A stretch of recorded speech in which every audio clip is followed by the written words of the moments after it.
saudara-saudara kaum muslimin rahimakumullah. Kita menyaksikan peristiwa-peristiwa yang memilukan dan memalukan. PHK terjadi di mana-mana. Pengangguran meningkat, harga-harga membumbung tinggi, daya beli rakyat semakin lemah. Sementara di bidang politik, kejadian-kejadian memberikan indikasi bahwa persatuan dan kesatuan kita sebagai bangsa dewasa ini tengah berada dalam ujian yang berat. Pada jumpa kita kali ini, tanpa bermaksud untuk mencari kambing hitam dari bencana yang kita hadapi, saya ingin menyampaikan sebuah hadis yang diriwayatkan oleh Imam At-Tabarani dari Ibnu Abbas bahwa Rasulullah sallallahu alaihi wasallam bersabda, khamsun bi khamsin, ada 5 perkara yang dapat menimbulkan 5 macam bencana. Mari kita renungi hadis ini satu demi satu sebagai bahan introspeksi buat kita semua dalam menghadapi bencana yang tengah berlaku sekarang ini. Yang pertama, manaqasa qaumul ahda illa sullita alaihim aduwwuhum. Apabila suatu kaum sudah mengingkari janjinya, maka mereka pun akan dikuasai oleh musuh-musuh mereka. Sederhana saja nampak kalimat dalam hadis ini. Apabila orang sudah mengingkari janji, mereka akan dikuasai oleh musuh-musuh mereka sendiri. Dan musuh kita yang paling utama saat ini adalah kemiskinan dan kebodohan. Kenapa itu terjadi? Karena kita mengingkari janji kita sendiri. Di saat awal-awal berdirinya Orde Baru, kita pernah berjanji untuk melaksanakan Pancasila dan Undang-Undang Dasar 45 secara murni dan konsekuen. Kita berjanji bahwa kita akan menegakkan pemerintah yang bersih dan berwibawa. Itu semua pada permulaannya. Waktu demi waktu berjalan, kita lupa dengan janji yang kita ucapkan itu. Ketuhanan yang Maha Esa kita ucapkan, tapi kesetanan yang luar biasa yang kita lakukan. Kemanusiaan yang adil dan beradab yang kita dengungkan, tetapi kemanusiaan zalim dan biadab yang kita praktekkan. Sederhana saja saudara, hampir setiap pejabat pada posisi-posisi kunci, di awal-awal ia memangku jabatan itu, biasanya ia mengucapkan sumpah dengan lafaz demi Allah, bahwa dalam melaksanakan jabatan ini saya tidak akan menerima hadiah atau pemberian dalam bentuk apapun. Itu pada permulaannya. Lama-lama rupanya hadiah itu asik juga, mulai diterima. Lama-lama dirasa kurang, mulai menagih. Dan akhirnya terjadilah praktek yang disebut suap menyuap, semir menyemir, dan lain sebagainya. Kalau ini sudah menjadi kenyataan, bagaimana kita mau menegakkan pemerintah yang bersih dan berwibawa? Undang-Undang Dasar 45 menyatakan bahwa bumi, air, dan seluruh kekayaan negara dikelola oleh negara bagi sebesar-besar kemakmuran rakyat. Yang terjadi adalah bahwa kita merasa mewakili rakyat untuk menikmati harta dan kekayaan negara, sehingga rakyat banyak tidak bisa ikut menikmatinya. Menumpuklah harta itu sehingga terjadilah pepatah, gunung ditimbun, sumur digali. Yang kaya semakin kaya, yang miskin semakin terpuruk. Kita ingkar dengan janji yang kita ucapkan di awal-awal kita bergerak. Kita ingkar dengan janji pada saat kita mengatakannya dengan menyebut nama Allah, dengan mempertaruhkan nama Tuhan. Sehingga pada akhirnya jabatan pun mengalami tender. Sudah menjadi rahasia umum, orang mau jadi lurah mesti mengeluarkan uang, mau jadi camat mesti mengeluarkan uang, mau jadi wali kota, bupati, bahkan gubernur, itu ada pasarannya. Secara logika, Kalau orang memperoleh satu jabatan karena banyak mengeluarkan uang, tentu pada saat ia mengeluarkan uang, ia sudah punya pemikiran, modal pasti pulang, modal pasti kembali. Kalau orang memperoleh suatu jabatan karena banyak mengeluarkan uang, maka langkah pertama yang dia lakukan setelah memangku jabatan itu ialah bagaimana uang bisa kembali, bagaimana modal bisa pulang. Kalau modal sudah pulang, pikiran berikutnya bagaimana supaya dapat untung. Lalu kapan mau bekerja untuk kepentingan rakyat? Itu nomor 18. Kemudian kalau ada proyek-proyek besar, pertanyaannya ialah bukan apakah proyek ini bermanfaat bagi rakyat, apakah proyek ini layak untuk diteruskan, tetapi yang jadi pertanyaan paling utama ialah bagian saya berapa duit dari proyek ini. Kita bisa lihat proyek, mega proyek lahan 1 juta hektar di Kalimantan Tengah, triliunan rupiah, dan proyek itu gagal. SD Impres bulan ini diresmikan, bulan depan retak. Jembatan-jembatan bulan ini gunting pita, bulan depan runtuh. Kita ingkar dengan janji. Kita berkata kita bekerja untuk kepentingan rakyat, tapi kita tidak pernah mengenal rakyat itu. Apabila suatu kaum sudah mulai mengingkari janji, maka mereka akan dikuasai oleh musuh-musuh mereka. Akibatnya tersusunlah barisan-barisan sakit hati yang makin lama makin menjadi bola salju, menggelinding membesar, dan kemudian terjadilah hal-hal yang tidak kita inginkan lagi. Apabila suatu kaum sudah mengingkari janji, maka mereka akan dikuasai oleh musuh-musuh mereka. Ini penyebab bencana yang pertama. Kita tidak konsekuen. Tadinya kita dengan lantang teriak-teriak berantas korupsi, ganyang korupsi. Pada waktu kita belum mendapat kesempatan. Setelah kita naik punya kesempatan, rupanya korupsi enak juga dirasa. Terjadi pergeseran nilai, orang luntur, kehilangan idealisme awal. Lalu untuk menghibur diri, menutup kesalahan, kita gunakanlah pepatah bahwa tidak ada gading yang tak retak, bahwa kita harus mikul dhuwur mendem jero. Itu semua cuma sebagai dalih agar kesalahan kita tidak dibicarakan orang lain. Padahal kita sendiri yang mengingkari janji.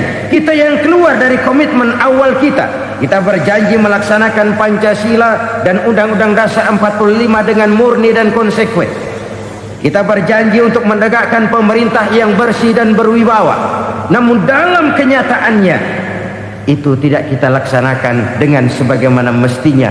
Kita bergeser, kita mengalami proses degradasi, peluncuran nilai, dan akhirnya terbentuklah barisan-barisan sakit hati yang semakin lama semakin membesar itu.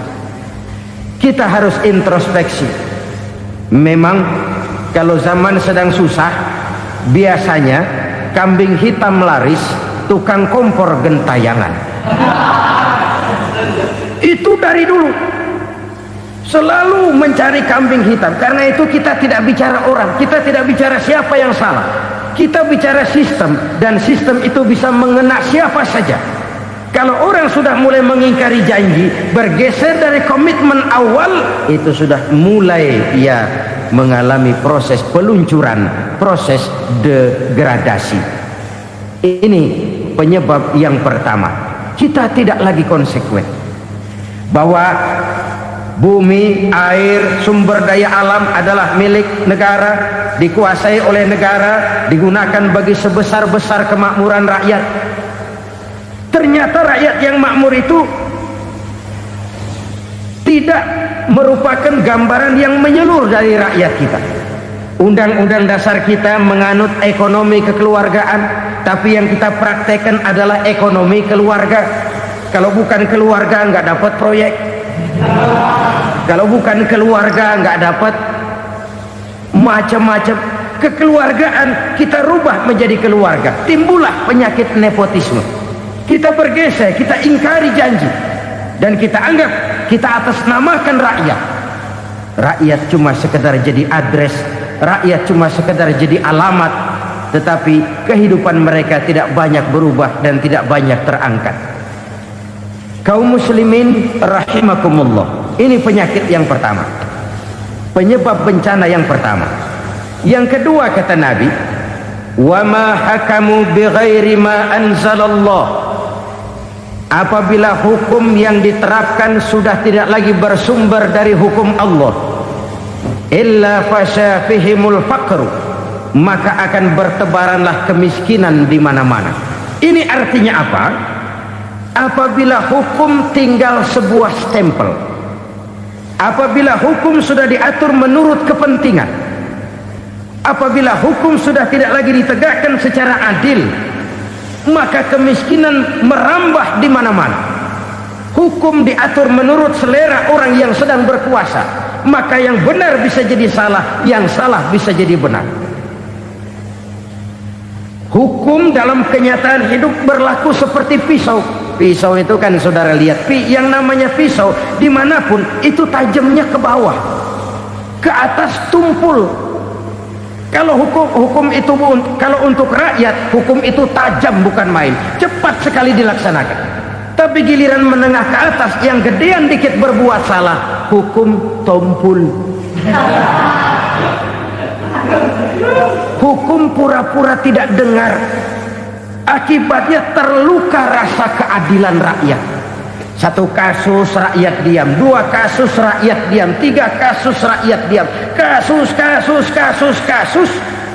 terakumulasi di hati rakyat, luka rasa keadilan, dan itu menjadi sumber bencana.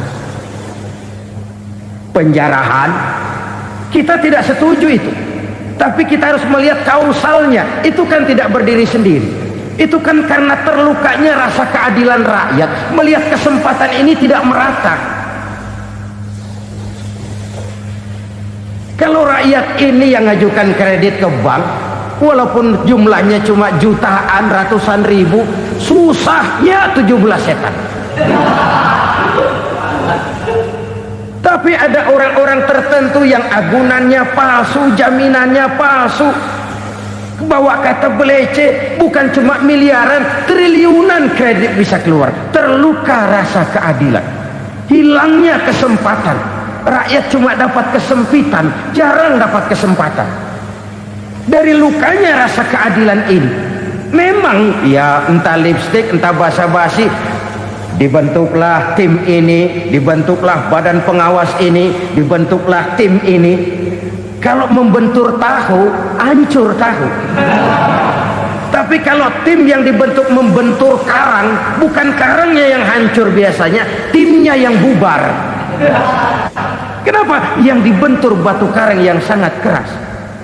Kita main-main dengan hukum, kita tidak konsekuen dengan hukum, luka rasa keadilan, dan itu terakumulasi. Edi Tamsil, rakyat tahu, terakumulasi, menguap begitu saja. Kasus-kasus lain rakyat tahu, menguap begitu saja. Ketidakadilan terakumulasi, mengendap di hati rakyat, menunggu ledakan. Pada saat sumbu meledak, rakyat tidak bisa dibendung lagi. Oke, kita tidak setuju dengan penjarahan, tapi jangan melihat itu sebagai peristiwa yang berdiri sendiri. Kenapa itu terjadi? Kausalnya kenapa? Oke, kita tidak setuju memang, tapi yang dijarah oleh rakyat kan memang cuma untuk perut. Yang dijarahkan beras, yang dijarahkan televisi, yang dijarahkan kulkas yang masih bisa dihitung, yang memang real untuk kebutuhan rakyat. Penjara-penjara berdasi kepala botak yang menguras uang rakyat habis-habisan, enak saja melenggang dalam kehidupan ini. Makin terluka rasa keadilan rakyat. Apabila hukum yang diterapkan sudah menyimpang dari keadilan yang diajarkan Allah, fasyafihimul fakru, bertebaranlah kemiskinan. Aneh, memalukan, memilukan. Sebuah negara agraris yang katanya pulaunya hijau royo-royo, gemari Palau Jenawi toto tentem Kertora Harjo, yang tahun 93 pernah mendapat penghargaan dari FAO, Badan Pangan Sedunia, sebagai negara yang berhasil dalam swasembada pangan. Sekarang ini kita terpaksa betul beli beras dari Vietnam, beli beras ke Kamboja, beli kedelai dari Kamboja. Kenapa? Lahan sawah kita habis ditanami pabrik. Teknologi kita, teknologi loncatan yang non applied, tidak terpakai oleh kita. Lantas lahan yang tidak bisa kita tanami, kita paksakan lahan-lahan gambut menjadi tanah pertanian yang subur dengan biaya triliunan, dan kita gagal. Kita cari jarum dan kapak hilang. Kita mau jadi negara industri dengan loncatan teknologi yang maju, kita lupakan pola pijak kita sebagai negara agraris, dan akhirnya kita kecolongan. Lihatlah dewasa ini, rakyat kita antri sembako di mana-mana. Di sebuah negara agraris, ketidakadilan melahirkan kemiskinan, kemiskinan moral dan kemiskinan material. Kemiskinan moral, rakyat nggak percaya lagi sama pejabat. Rakyat mengalami krisis figur. Orang, alah lu ngomong dah sama ember.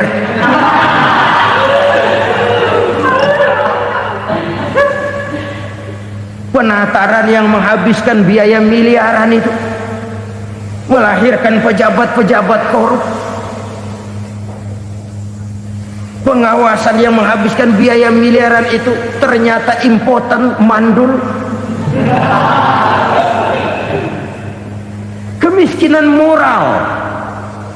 Jujur saya berkata, saudara-saudara, setelah pintu reformasi dibuka, itu yang masuk memang macam-macam. Ada yang memang punya tujuan murni, konsekuen dan punya konsep. Ada yang nunggu di tikungan, begitu mobil lewat nyamber pintu, berangkat ikut reformasi.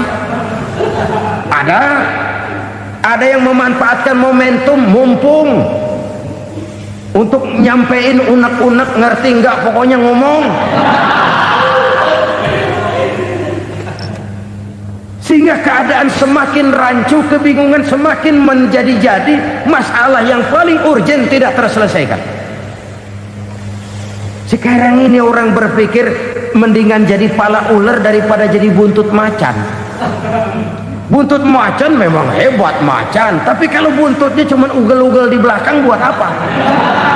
Mendingan jadi pala ular, kecil juga nyaplok. Artinya ya biar kecil juga kalau punya partai kan gagah. Lalu rame-rame bikin partai kayak bikin arisan.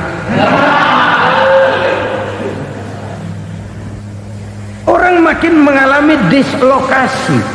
Semua mau jadi pahlawan, semua mau nomor satu, semua ngomong iya kalau bidangnya, kalau bukan makin rancu. Marilah lewat kesempatan ini saya mengajak kita untuk tahu diri. Biarkan politisi ngomong politik, biarkan ekonom menata ekonomi, biarkan praktisi bicara soal hukum, biarkan rakyat munajat, istighfar, mohon pertolongan Allah. Tahu diri kita. Kalau memang ayam, kukuruyuk aja dah. Kalau memang kucing, ayo ngeong. Kalau kambing, silahkan ngembe. Udah tahu ayam, ngeong bunyinya. Suaranya palas, orang nggak ngerti, bingung, makin menjadi-jadi. Ibarat kesebelasan sepak bola bangsa kita sekarang ini, rame-rame mau bikin gol, kiper ikut nyerang sekarang.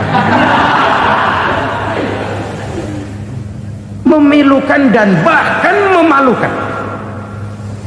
Wa ma hakamu bighairi ma anzalallah illa fasyafihimul fakru. Kalau hukum yang diterapkan sudah menyimpang dari keadilan yang diajarkan Allah, bertebaranlah kemiskinan di mana-mana.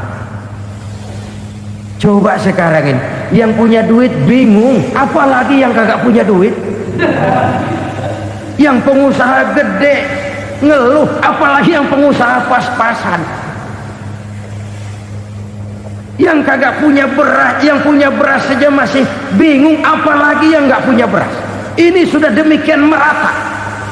Dulu kita kagum mendengar konglomerat kelas buadah, kelas-kelas yang seakan-akan cuma ada dalam khayalan mereka, punya kekayaan miliaran dolar, triliunan. Sudahlah, seolah-olah nggak terjangkau sama kita. Weh, ternyata yang gede-gede itu juga gede utangnya.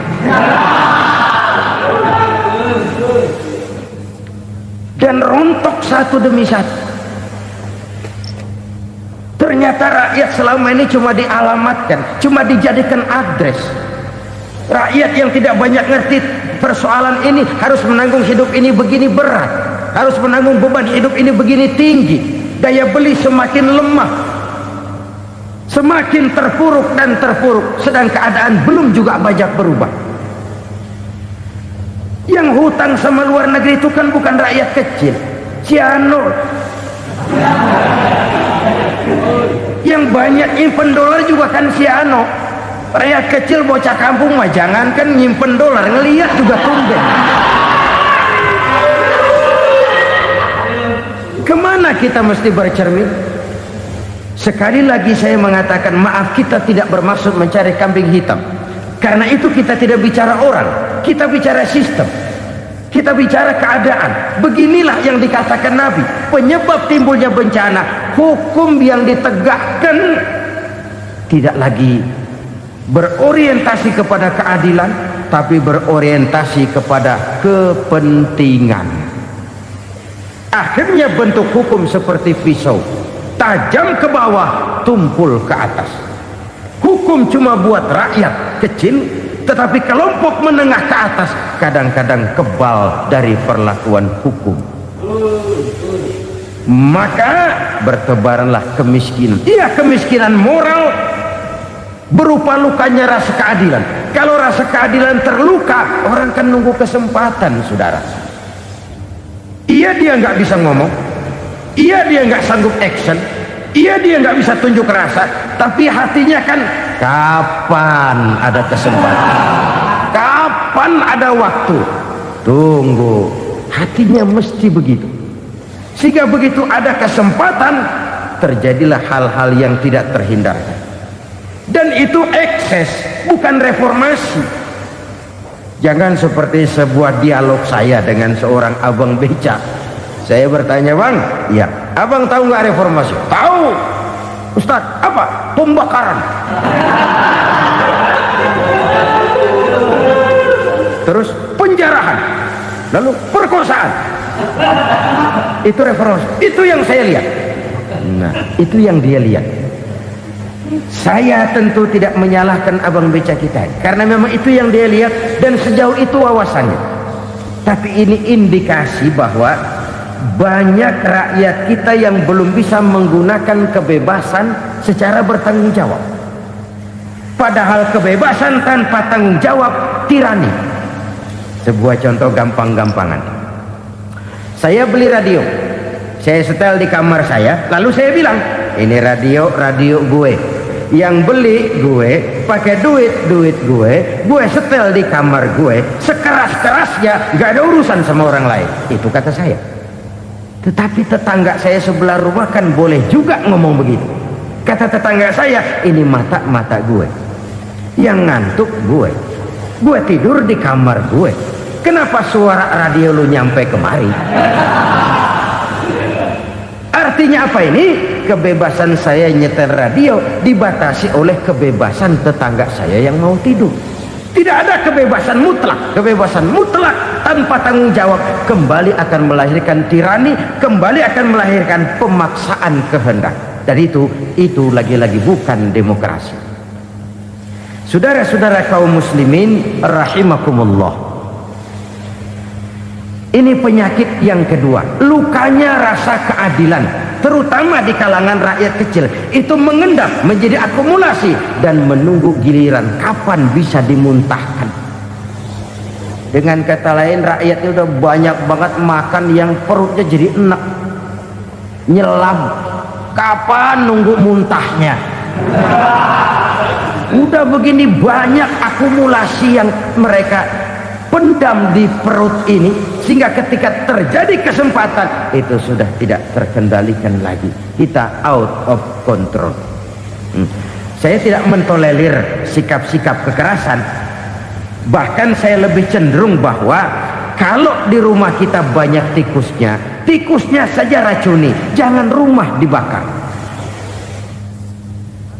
Bahwa ada korupsi, ya, ada kolusi, memang ada nepotisme, tentu. Tetapi tikusnya saja racuni, jangan rumah dibakar. Masa mau ngusir tikus bakar rumah? Tikusnya lari, tikusnya selamat, rumahnya ewes-ewes.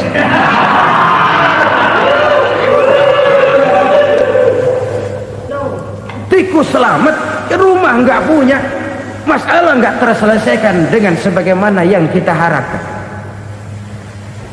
Kita sepakat ini negara hukum, dan di hadapan hukum semua manusia itu sama. Itu prinsip yang diajarkan Allah.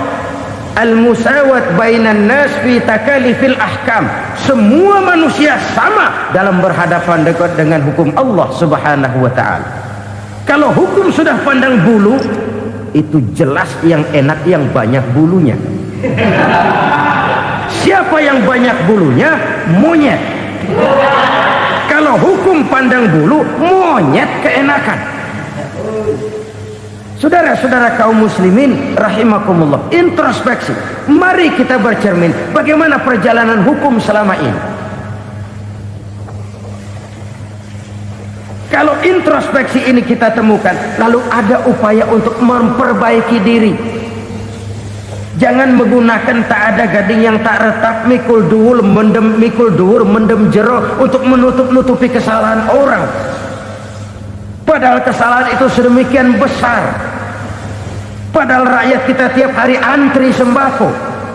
Ada yang sehari sekali makan, ada yang makan sudah bercampur tiwul, ada yang nasi sudah dicampur pisang, balik jadi orok lagi.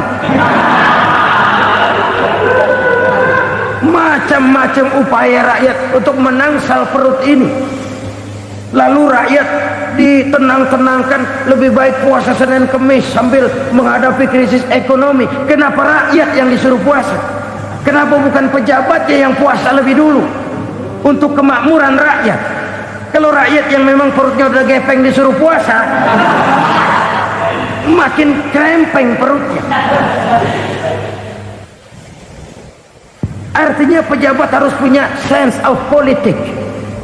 Ya, tidak, puasa itu kan tidak cuma Senin Kemis saja. Puasa itu puasa perasaan, puasa menghargai perasaan yang sedang kondisi yang sedang dihadapi oleh rakyat. Bagaimana rakyat yang tengah antri sembako melihat pejabatnya lewat dengan mobil yang harganya sampai 1 miliar. Oh, inilah pemimpin saya. Luka lagi rasa keadilannya. Kita tidak tengah rasa. Puasa dalam artian itu pun akan menolong menegakkan semangat kebersamaan, membentuk semangat kebersamaan.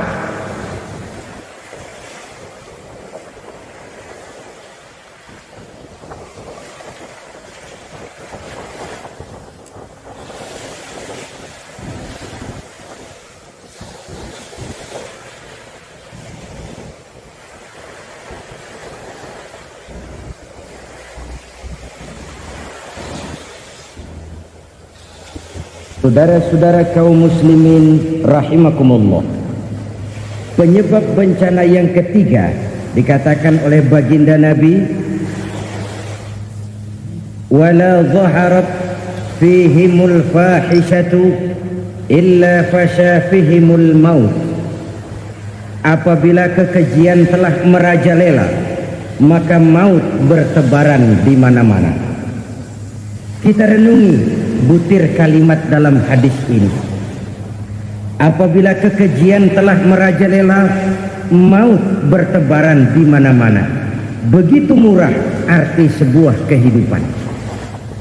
Penjarahan untuk hal-hal yang kecil tapi sampai mengorbankan nyawa. Apabila kekejian sudah terjadi di mana-mana, maut pun bertebaran. Maut dalam arti berpisah ruh dengan jasad, tapi juga maut dalam arti orang bisa mati karirnya, orang bisa mati usahanya, orang bisa mati kesempatannya karena perbuatan-perbuatan keji yang selama ini tidak terbendung. Lahirlah teori mafia. Siapa yang kuat dia yang berkuasa, siapa yang lemah dia menjadi mangsa. Proyek-proyek besar yang menang tender itu ya dari itu ke itu saja. Yang pengusaha-pengusaha tidak punya koneksi, tidak bisa bayar komisi, dapat proyek tetelan. Ada dagingnya dikit, namanya juga tetelan. Dagingnya sudah habis disantap oleh meja. Sekian puluh meja dilalui, sekian puluh amplop dikeluarkan. Sehingga yang akhirnya ya tinggal tetelan itu tadi. Maka kualitas pekerjaan pun sudah bukan lagi jadi masalah.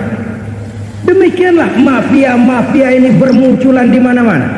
Di pengadilan terkenal mafia pengadilan. Hukum bisa dibeli, hukum bisa dipesan menurut kebutuhan sponsor.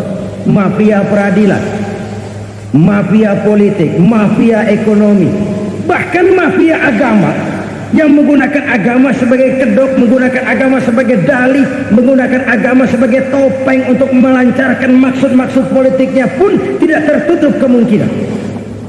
Apabila kekejian telah merajalela, maut bertebaran di mana-mana. Korupsi, kolusi, nepotisme itu bagian dari kekejian. Kita selama ini kalau mendengar maksiat, itu yang terbayang cuma judi, mabuk, zina, ya itu maksiat.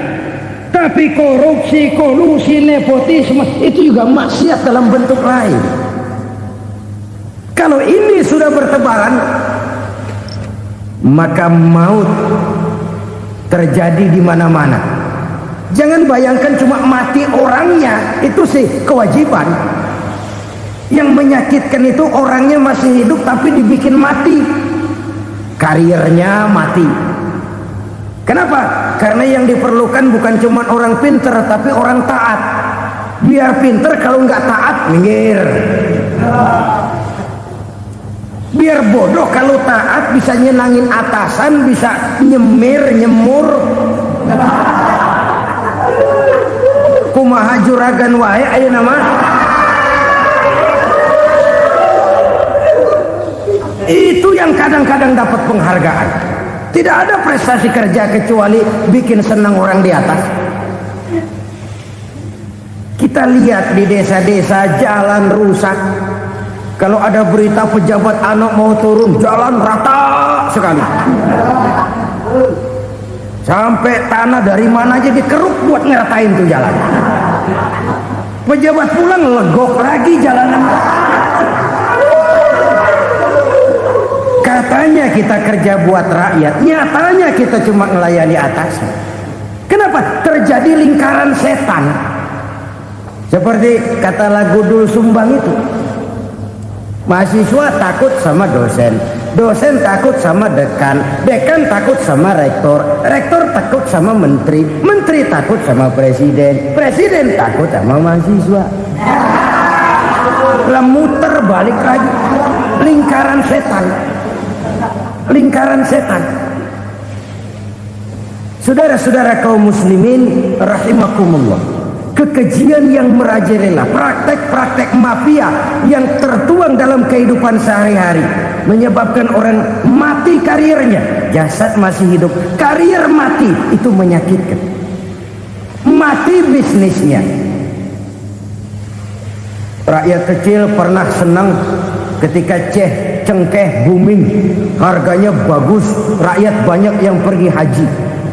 Lalu mau ditata, lahir tata niaga cengkeh, malah amburadul. Harga cengkeh jatuh, petani cengkeh kecil menjerit. Siapa yang untung? Segelintir orang.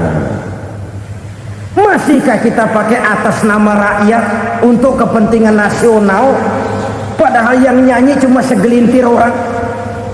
Masihkah kita mau bohongi rakyat ini dengan mobil nasional tapi bikinan Korea? Masihkah kita mau bermain verbalisme, bermain kata? Ini sebuah masa lalu yang tidak perlu terulang lagi untuk masa-masa yang akan datang. Kekejian merajalela, orang mati karier, bisa mati usaha, mati bisnis. Usahanya maju, dirangkul, hancur. Usahanya maju, dipukul, hancur, tenggelam. Bahkan yang memilukan dan memalukan, badan-badan usaha milik negara itu dikebiri sedemikian rupa sehingga tidak menghasilkan hal-hal yang bermanfaat buat negara. Saudara-saudara kaum muslimin rahimakumullah, kalau nafsu yang sudah mengatur itu semua, maka kekejian pun merajalela. Orang sudah pakai teori mafia, yang kuat dia yang menang, yang kuat dia yang berkuasa, yang lemah silakan minggir di sudut-sudut kehidupan. Kalau kekejian seperti ini merajalela, maut bertebaran di mana-mana. Banyak orang mati kariernya, banyak orang mati usahanya, banyak orang mati imajinasinya. Sekarang ini dalam dunia seni, yang banyak karyawan seni, bukan seniman. Seniman itu kan dilahirkan, lain seniman, lain karyawan seni. Sekarang yang banyak karyawan seni, bukan seniman. Mati karier, mati imajinasi, mati improvisasi, sehingga kehidupan persis sinetron. Sinetron itu yang kita lihat rumah mewah, yang kita lihat rumah bagus. Gak pernah kita lihat di sinetron kita ini rakyat antri sembako. Kita dijejali hal-hal yang indah, yang wah, yang membuat kita tenggelam dalam gaya hidup instan, tenggelam dalam gaya hidup wah. Kita lupa dengan realitas keseharian di tengah-tengah masyarakat kita. Lahirlah kelompok-kelompok selebritis, dibesarkan oleh berbagai media. Selebritis pilek aja masuk koran, pilek.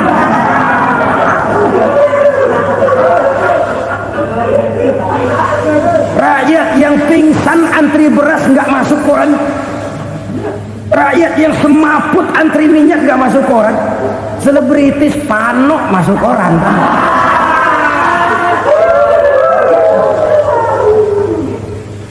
Kita besarkan hal-hal kecil, kita kecilkan hal-hal besar. Kenapa? Kita mengejar oplah, kita profit oriented, tidak lagi berorientasi kepada realitas hidup yang kita hadapi ini. Kalau kekejian sudah merajalela, kata Nabi, maka maut bertebaran di mana-mana. Maut dalam artian maut, coba lihat sekarang begitu murah nyawa. Karena 1000 perak orang mau nusuk bunuh. Karena beras seliter orang khilaf, begitu murah kehidupan. Tapi kekejian dalam bentuk korupsi, kolusi, nepotisme, kekejian dalam bentuk itu mematikan karier, mematikan bisnis, mematikan imajinasi, mematikan kreativitas. Itu juga maut dalam bentuk lain akibat kekejaman lain. Ini penyebab yang ketiga. Yang keempat, penyebab bencana menurut baginda Rasul, wala tuffiful mikyala illa muni'un nabat. Apabila timbangan sudah dicurangi, maka tercegahlah tumbuh-tumbuhan.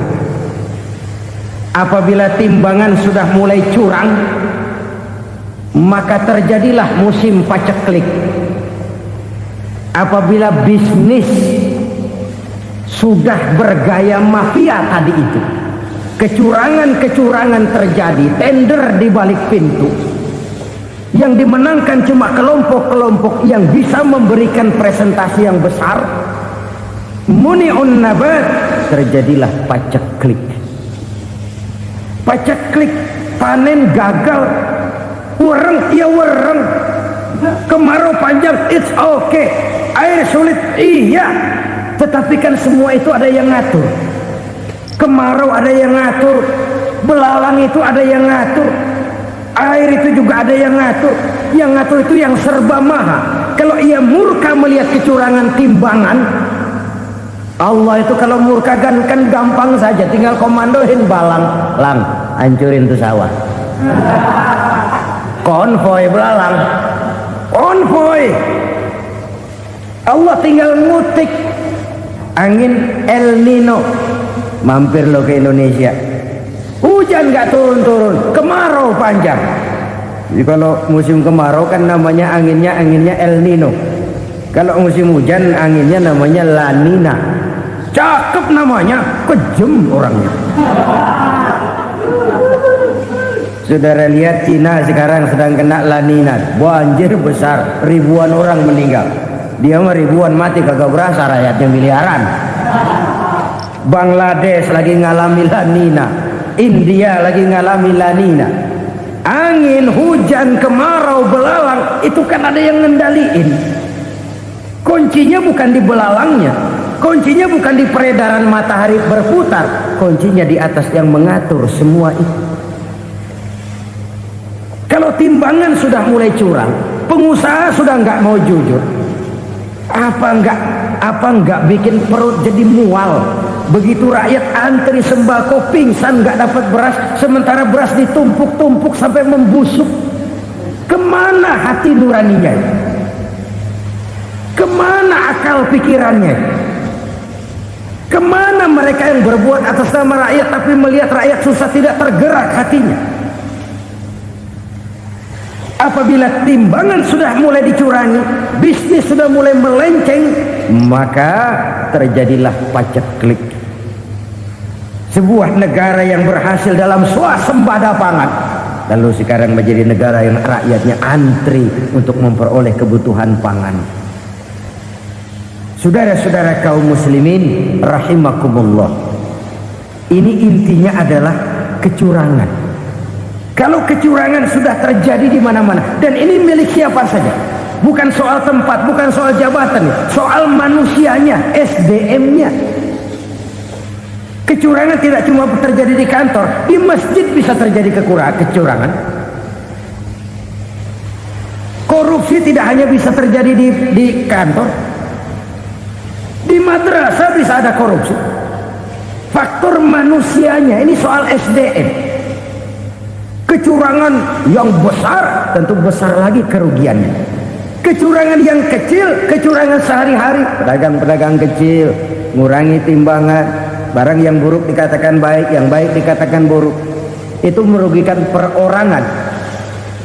Kecurangan yang besar merugikan bangsa dalam bentuk total, dalam bentuk seutuhnya. Nah, kecurangan-kecurangan seperti ini rakyat kan lihat, rakyat kan tahu, dan itu kembali terakumulasi di sini, pegel. Dan jangan lupa, rakyat yang nggak ngomong itu, rakyat yang nggak bersuara itu, batinnya menjerit, jeritannya menggoncang aras, dan itu didengar Allah.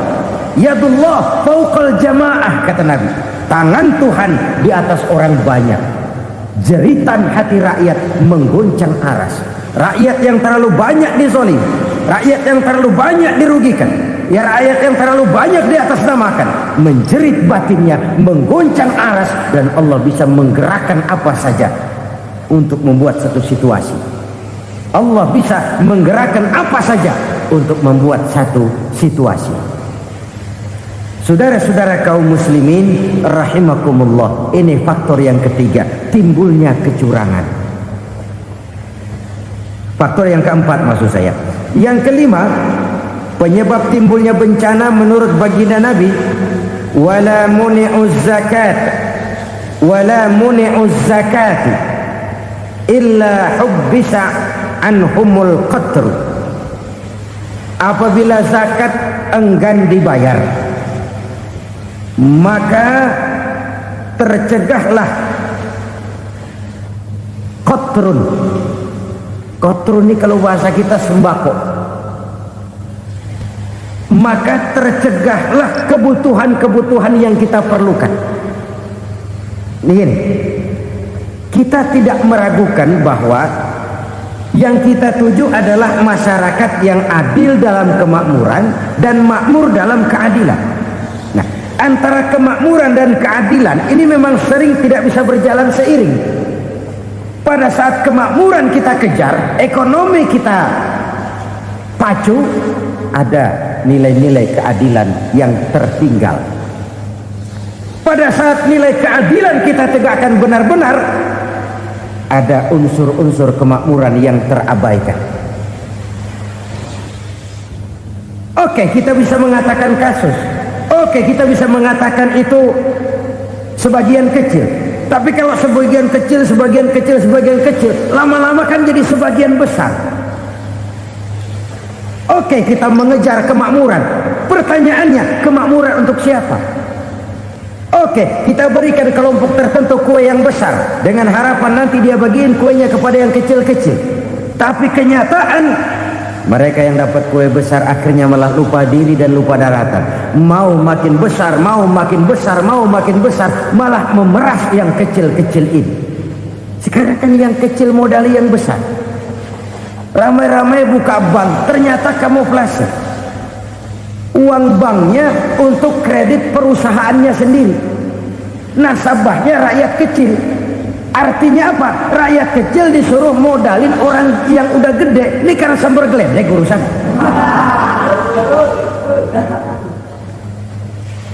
Ini kan permainan apa lagi?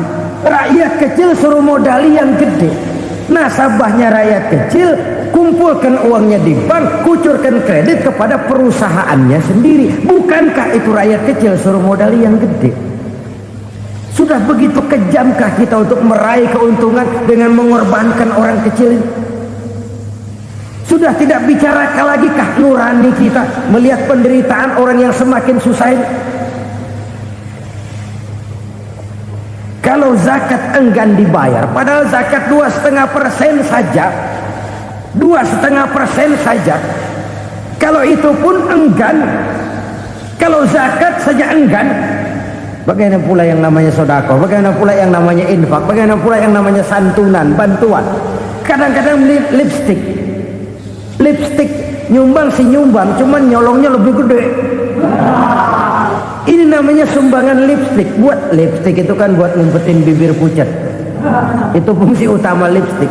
Buat ngumpetin korupsinya, nyumbang kegiatan-kegiatan sosial, tapi yang dia korup lebih gede dari yang dia sumbangi.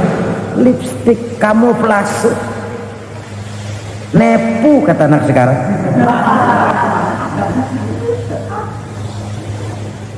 Saudara-saudara kaum muslimin rahimakumullah, demikian berat kewajiban zakat ini sampai di zaman Sayyidina Abu Bakar pernah keluar komando perangi orang yang enggan membayar zakat. Perangi, karena fungsi zakat adalah menjembatani antara si kaya dengan si miskin. Bahwa ada kemiskinan itu Qur'ani. Allah menyatakan, aku melebihkan rezeki sebagian kamu dari yang lain. Ini kan kesenjangan. Allah melebihkan rezeki sebagian kamu dari yang lain. Ada itu, tetapi itu berjalan secara nature. Nah, kalau direkayasa, yang kaya semakin kaya, yang miskin semakin terpuruk, yang sudah besar dapat proyek besar, yang kecil dapat tetelan. Ini kan rekayasa namanya. Kesenjangan yang direkayasa ini yang kita harus kikis. Nah, fungsi zakat menjembatani dari sisi sosial. Dari sisi pribadi, Nabi berpesan, zakku amwalakum biz zakat. Bersihkan hartamu dengan zakat.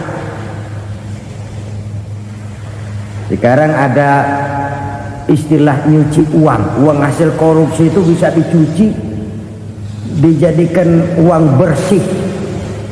Bukan pakai rinso, bukan.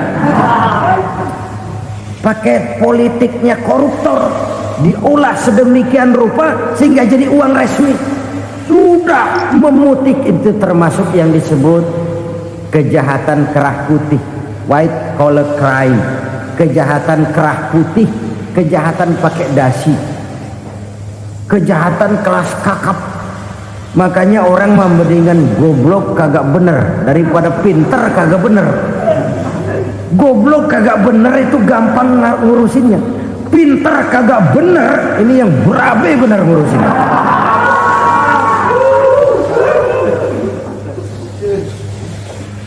Kita bukan cuma perlu orang pinter kok di zaman sekarang. Kita perlu orang-orang bener yang punya komitmen, yang sesuai kata dan perbuatan, yang bisa merasakan apa yang dirasakan oleh rakyat, yang punya sense of politik yang tinggi, yang peka, yang penuh keterbukaan, yang punya wawasan dan pandangan jauh ke depan. Dari sisi pribadi, zakat itu membersihkan harta kita. Ya, dia tercampur dengan yang subhat, dia bahkan mungkin tercampur dengan sedikit-sedikit yang haram. Itu zakku amwalakum bizakat. Bersihkan hartamu dengan zakat itu. Pada sisi sosial ia menjembatani, pada sisi pribadi ia membersihkan harta kita. Karena itu kalau kita minta berdoa minta rezeki, syarat rezeki itu halalan thayyiban wasi'an. Nggak pernah kurang dari 3 itu. Halal, bagus, banyak. Halal, bagus, tapi sedikit, susah ngaturnya.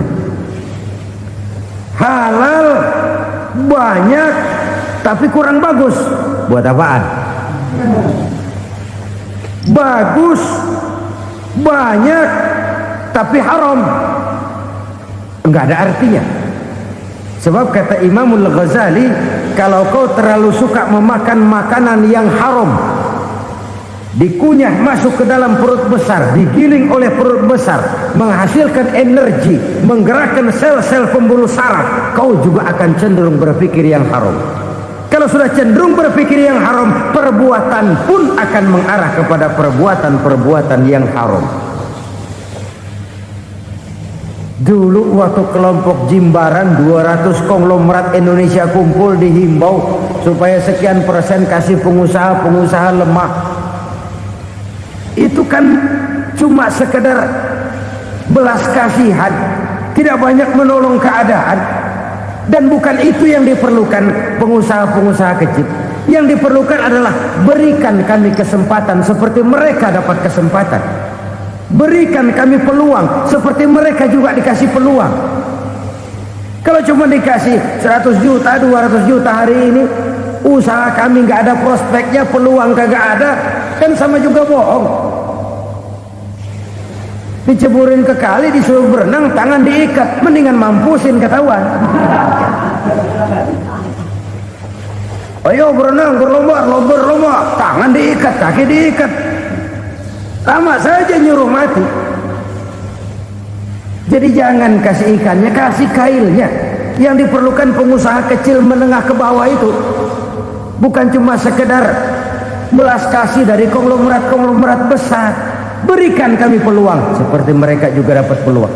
Berikan kami kesempatan seperti mereka dapat kesempatan. Berikan kami kredit dengan kemudahan seperti mereka juga kalau minta kredit begitu mudahnya. Menciptakan peluang dan kesempatan, pemerataan. Bukan menciptakan manusia Indonesia dengan standar ekonomi yang sama. Semua rumahnya harus sama, semua punya mobil. Itu sih kebersamaan bebek. Bebek, coba lihat bebek. Satu ngalor semua. Satu ngidul semua. Kebersamaan bukan itu. Kebersamaan adalah menciptakan peluang. Kalau yang kaya bisa semakin kaya, kenapa yang miskin tidak bisa ikut naik jadi sedikit kaya? Kalau pengusaha yang sudah kuat bisa bertambah menjadi kuat dengan proyek mega proyek, kenapa yang menengah tidak bisa ikut menjadi kuat? Dan kenapa kekejian itu merajalela? Kita dengar lewat berita-berita PLN tekor, PLN hutang. Kenapa? Dia beli listrik dari swasta yang belinya lebih mahal daripada penjualannya. Artinya dia beli itu listrik dari perusahaan listrik swasta, dia jual kepada rakyat lagi. Harga jualnya lebih murah daripada dia beli kepada swasta. Kenapa? Ada tekanan lagi tuh. Biasa siklus lagi. Hukum Boyle. atas neken, paling bawah gepeng. Ya kita nih rakyat kecil, emang nasibnya gepeng terus. Saudara-saudara kaum muslimin rahimakumullah, dari 5 penyebab bencana ini kita ambil kesimpulan untuk sebuah renungan dan introspeksi kita bersama. Pertama, mengingkari janji, padahal janji itu yang lebih tinggi nilainya adalah di hadapan Allah Subhanahu wa taala. Baik wakil-wakil rakyat di parlemen maupun pemimpin-pemimpin rakyat di dalam kabinet, apabila memangku suatu jabatan, selalu mereka mengawali dengan sumpah, dan sumpah itu dimulai dengan demi Allah. Sadarkah kita pada saat itu kita ucapkan bahwa kita sudah mempertaruhkan Allah untuk jabatan yang kita pegang? Kita sudah mempertaruhkan nama Allah untuk posisi yang dipercayakan kepada kita. Sadarkah kita bahwa menyia-nyiakan itu satu dosa yang sangat besar, yang tidak hanya kepada Allah tetapi juga kepada rakyat yang kita wakili, kepada rakyat yang kita pimpin. Cukuplah sudah rakyat dijadikan adres, umat dijadikan alamat sebagai numpang. Marilah kita kembali kepada komitmen awal dengan jujur kepada janji kita sendiri. Lalu yang kedua, kekejian, baik berupa korupsi, kolusi, nepotisme, dan perbuatan-perbuatan lain akan melahirkan kemiskinan.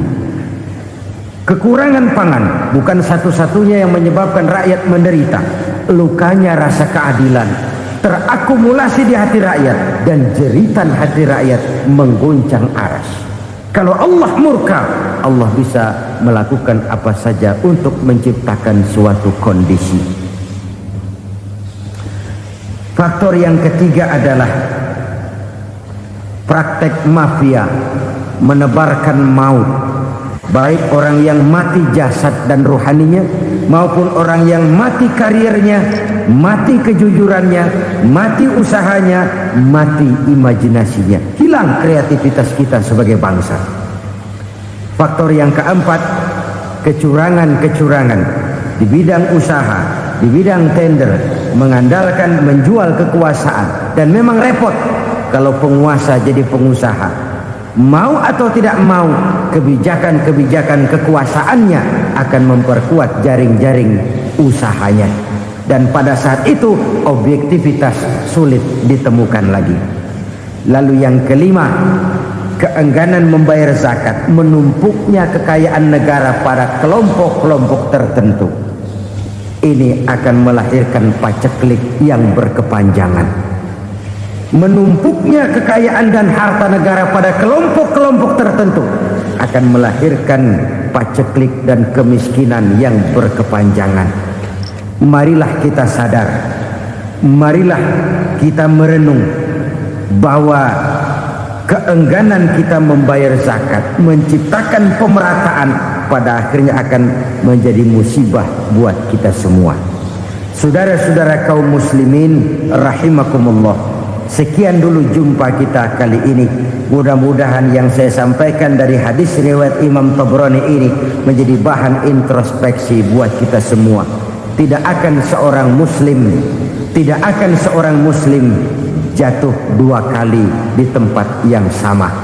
Semua merupakan pelajaran untuk kita jadikan introspeksi guna menata hari esok yang lebih baik daripada hari ini. Reformasi harus terus berlanjut, tidak bisa dan tidak perlu dikendalikan, tapi harus tetap dengan landasan akhlakul karimah sesuai dengan budaya kita sebagai bangsa.